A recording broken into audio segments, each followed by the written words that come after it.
Everything's inside right now. So right now, everything's being photographed. We do what's called feral scan, which is like a... So, we have to inform you that Christian did not make it. Okay. Unfortunately, the doctors did. Christian is dead. Yes. Oh my God.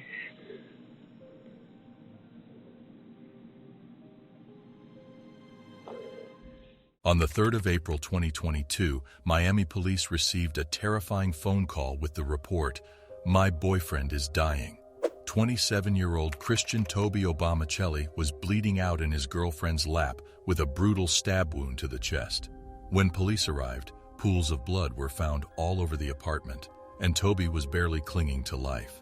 OnlyFans model Courtney Clenny met Toby back in 2020. The two seemed to be deeply in love, but things were completely different behind closed doors. The couple was known to have violent fights, and the police were even called multiple times to their apartment.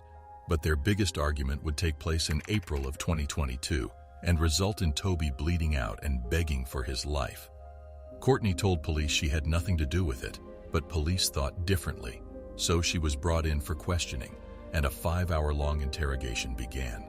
The detectives tell Courtney that Toby is in the hospital but alive.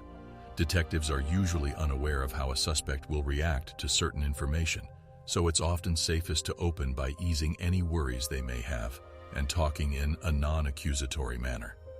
This makes the suspect feel more relaxed and more likely to open up. "I had broken up with him, and then he came back and got off late tonight," Courtney says.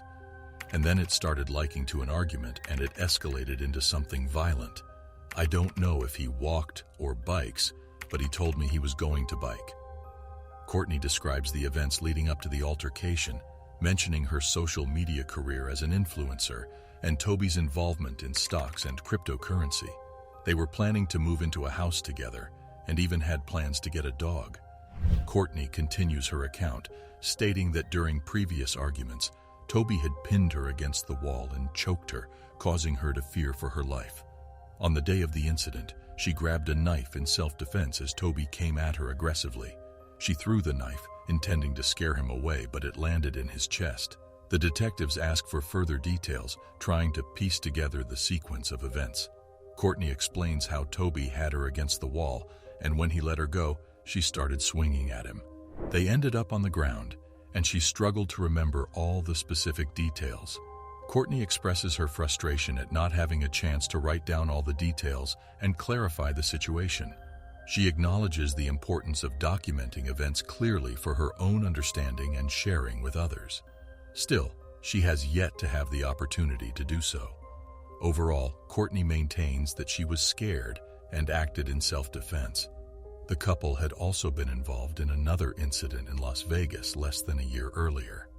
Police were called to their apartment after a loud argument was heard, along with glasses smashing on the floor and walls. The apartment was trashed when police arrived, and Courtney's story was inconsistent.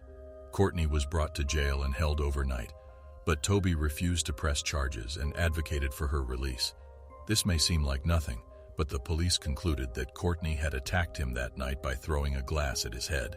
It proves that she was capable of attacking Toby unprovoked. However, it also turns out that police had contacted the couple more recently. Security called them to their apartment the day before the attack.